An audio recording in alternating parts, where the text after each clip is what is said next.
कौसल्या सुप्रजा रामपूर्वा सन्ध्या प्रवर्तते उत्तिष्ठ नरशार्दूल कर्तव्यम् दैवमाह्निकम्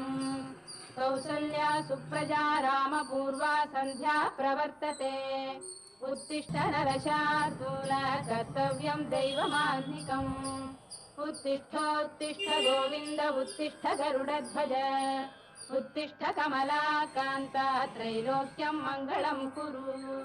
उत्तिष्ठोत्तिष्ठ गोविन्द उत्तिष्ठ गरुडध्वज उत्तिष्ठ कमलाकान्ता त्रैलोक्यम् मङ्गलम् कुरु